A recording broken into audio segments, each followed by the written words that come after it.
Hi there, thank you for joining us. If you haven't subscribed to the channel, please do so right now. Just click this button. And you will join us. And then we will see you on a regular basis, which we will highly appreciate. We talk about trucks, cars, and travel. Fun ideas, and we try to make these videos fun for you as well, and informative, of course. In this video, we will be talking about why to choose a Toyota Tundra for your half-ton truck of choice. We will be comparing F150, and then it will be Ram 1500. All these trucks will be V8s only. It is going to be 5.7 Hemi from Ram 1500, 5.0 V8 from Ford, and 5.7 i4s from Toyota. Just to let you know, I owned all of these three trucks, and I will be talking from my previous experience. So to make this review purposeful, we'll talk about 5 points. So first we'll be talking about the overall capabilities and performance of these trucks. Second is what kind of value we are getting when we are searching between these three trucks and in this price range. Thirdly, we'll be talking about looks and ergonomics. Fourthly is going to be the reliability of each of these trucks. Again, shortly, there is not going to be any negativity. This is going to be a positive video because I like all these trucks. And of course, the most important to all of us on the back end is the resale value. So capability, value, looks and ergonomics, reliability, and the resale value. Let's go! All three have the V8s. We have 5.0 with Ford, bulletproof, time-tested, very well engineered, and very well built engine. Then we have 5.7 Hemi and 5.7 i4s from Toyota, which are pretty much the same engines as all of us know by now. All three engines are very similar. They are at about 400 horsepower and 400 pound-feet of torque. They perform well, they tow well, they accelerate well, very similar. 0 to 60 going to be pretty much the same. In terms of torque, I feel that the Tundra gives you a little bit more comparing to the Ford engine. And especially when you tow something, Tundra has just a better pickup. It feels more refined, stronger. It pulls stronger, it holds on to gears better. If you are more of a sport rider, Tundra is the one to choose. You just get better connection with the road, with the truck, and you know, it's more fun. Now let's listen how it accelerates. You see, you got this V8 just sounds a little better in here. You don't get this, let's say, at the 5.0 Ford. Ford would be a little bit more gentle with the sound, and Hemi would be closer, but because you got more layers of the sound insulation and Ram, you'll just not hear, you will not feel this response of your V8 as much as you can hear it here. Now, couple unique options that you can only see these days amongst these pickup trucks on the Toyota Tundra. First one is the headlight angle adjustment. You have 0 to 5. You can adjust the angle of your headlights as you are going, depending if you have a lot of load in the back so that you're not blinding the upcoming traffic, or if you're traveling on a very dark night, let's say in a deserty area or a mountain road. Now, second one is right here. It shows the window and it turns this Tundra in pretty much a convertible. Let's check it out. So here we go. Nice looking, beefy Toyota Tundra. And let's see what we can turn it into with a click of 1, 2, 3, 4, 5 buttons. Let's check it out. Actually 6 buttons.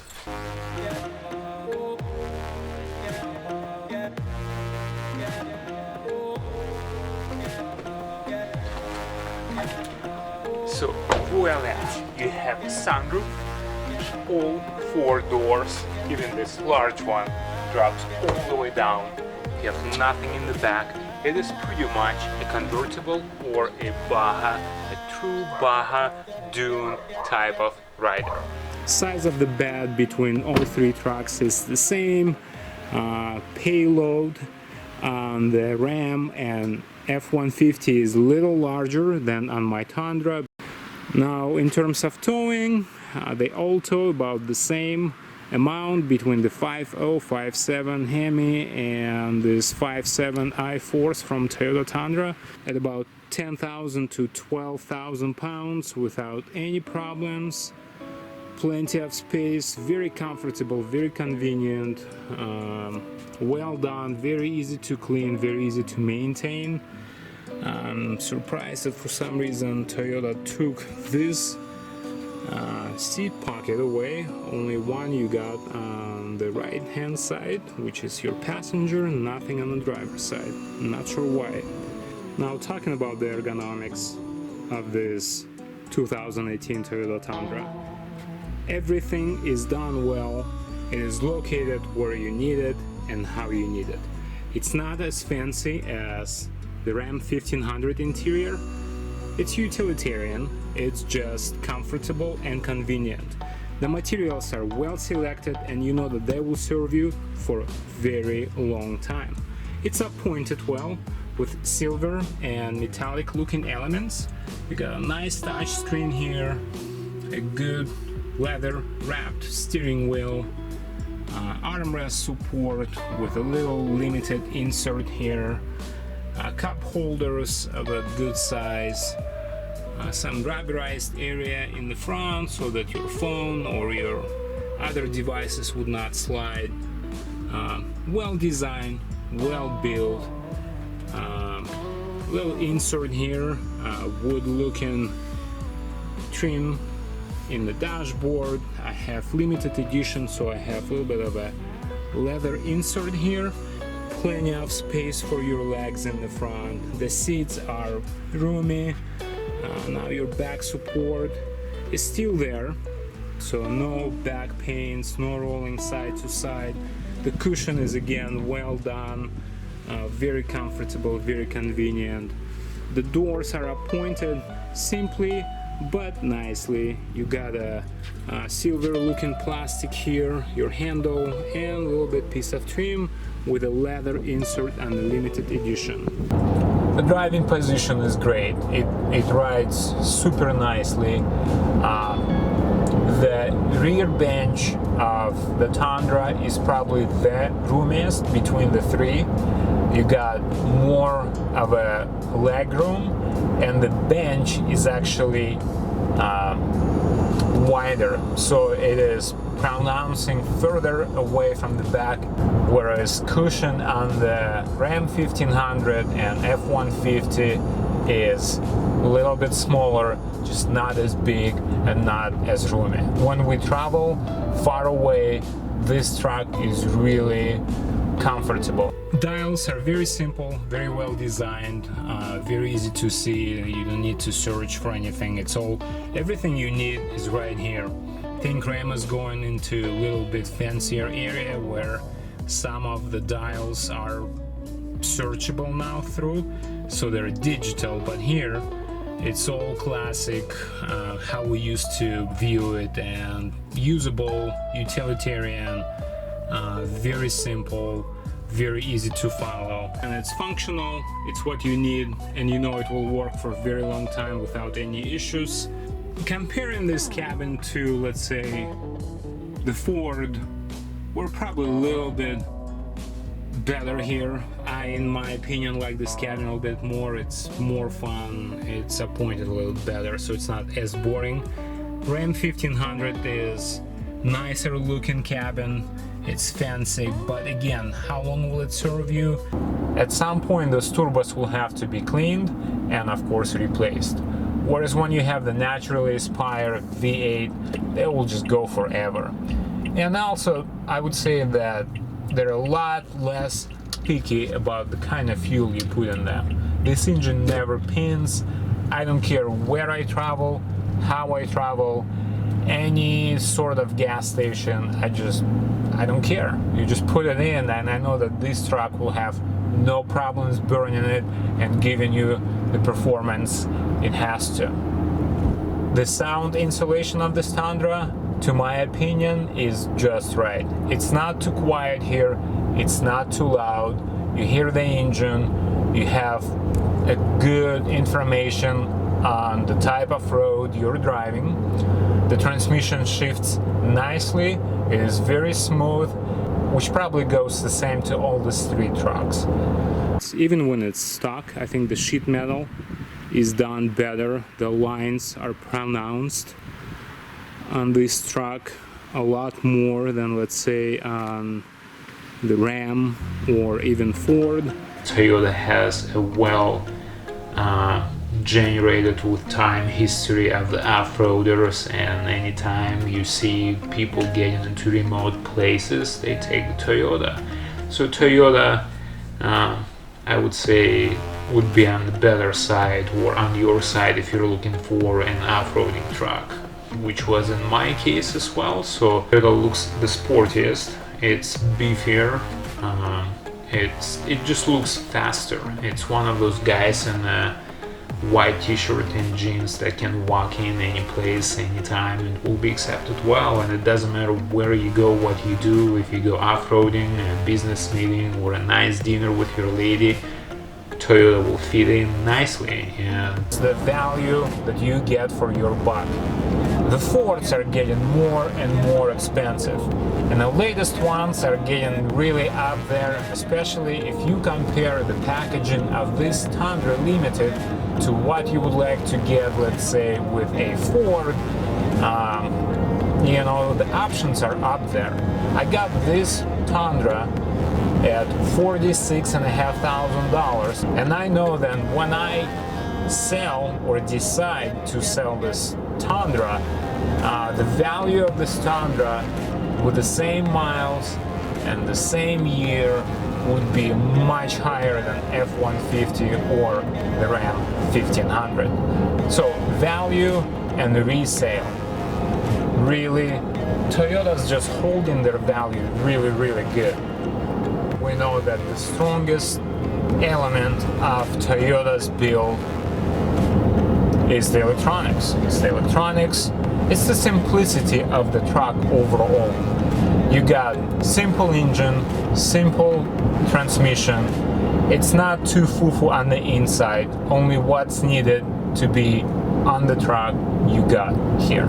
And they go forever. You can also check on my channel. There is one previous generation Toyota Tundra with a 4.7 engine that ran for 1,000,000 miles.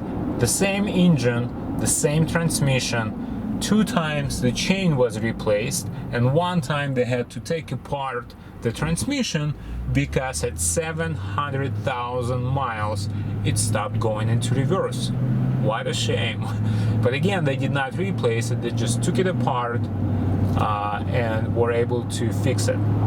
1,000,000 miles, hard working life in Texas, delivering parts to the oil rigs in the area.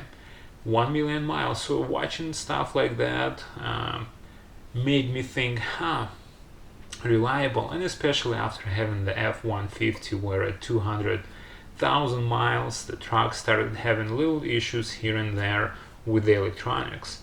My 4x4 would not switch into the all-wheel drive mode simply, or it started glitching at about 200,000 miles. It would take me a few times to go back and forth until it would finally engage completely and I get my 4x4. Then my starter would not release immediately from the engine after the start, and it would just keep spinning. And then lastly, my seat, for some reason, the electronic adjustments stopped working one by one, so the seat would just get stuck in the position without being adjusted for anybody else who would decide to drive my truck. I thought 3 strikes like this, it's probably time for it to go. Who knows what else would come. But again, if you take something from Toyota, It's reliable. We know it's reliable. We talked about the engines, transmissions, we know that they will serve well. Now we're talking about simple gadgets such as, interior adjustments or your starter or your switches, stuff like that. Toyota has better reputation, and in my opinion, I trust it more. Ram is a fancy truck, and I'm just always wondering, looking at all of those big touchscreen monitors, how long will it work if I go into like super cold weather up into the upper states in Wyoming or Idaho when I'm skiing? Will it start? Will it glitch? Any of those adjustments, will it work well? Or when it's hot and dusty, how well those things will work and for how much longer? The same goes with leather. Yes, I do love the interior of the Ram 1500.